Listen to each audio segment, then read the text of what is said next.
To get started, you want to arrange your cords in order. You should have 4 working cords, 2 of which will become holding cords as well on each alternate row. Your working cords should be in positions 1, 2, 4 and 5. These should be approximately 1/4 foot long for every inch of bracelet required.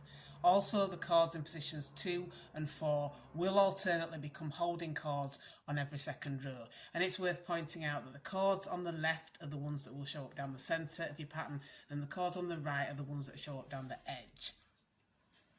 Your holding cord in the centre in position 3.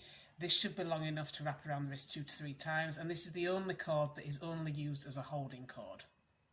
This is a 2-row repeat pattern using square knots. You can start at either side, so I'm going to begin at the left.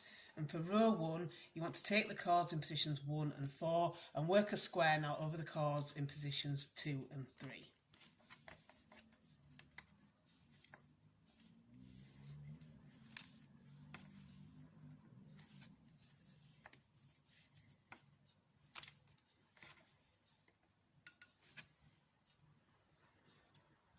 And for row 2, you want to do another square knot, but this time you're going to take the cords in positions 2 and 5 and do a square knot over the cords in position 3 and 4.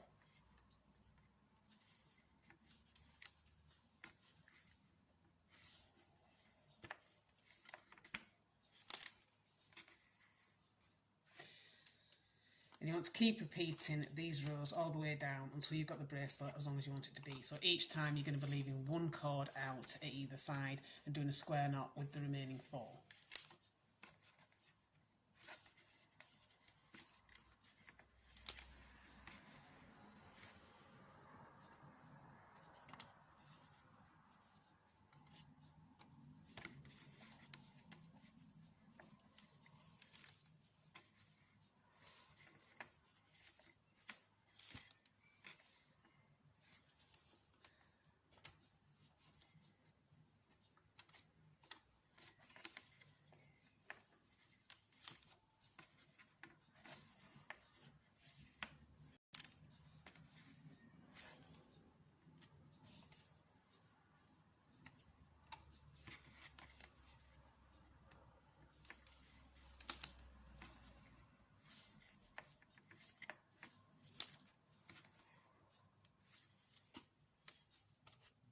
So once you've got the bracelet as long as you want it to be, you can finish off with a square knot over the 3 cords in the centre using the cords in positions 1 and 5 if you want a slightly neater finish. And I'm going to do this at both ends.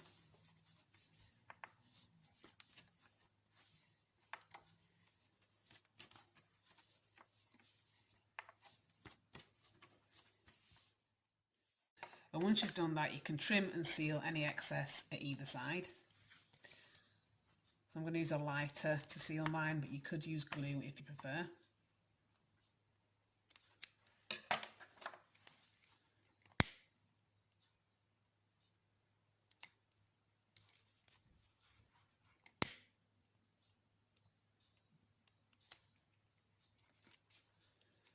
And then depending on the thickness of the cords that you've got left, you can either trim off 2 of the ones in the centre and just have 1 as a tie-on end, or you could do a braided tie-on fastening. It's really up to you, your preference and how thick you think the cords are.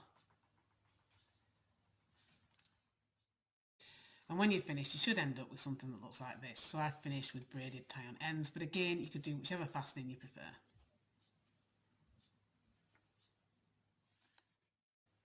And that is your completed macrame bracelet.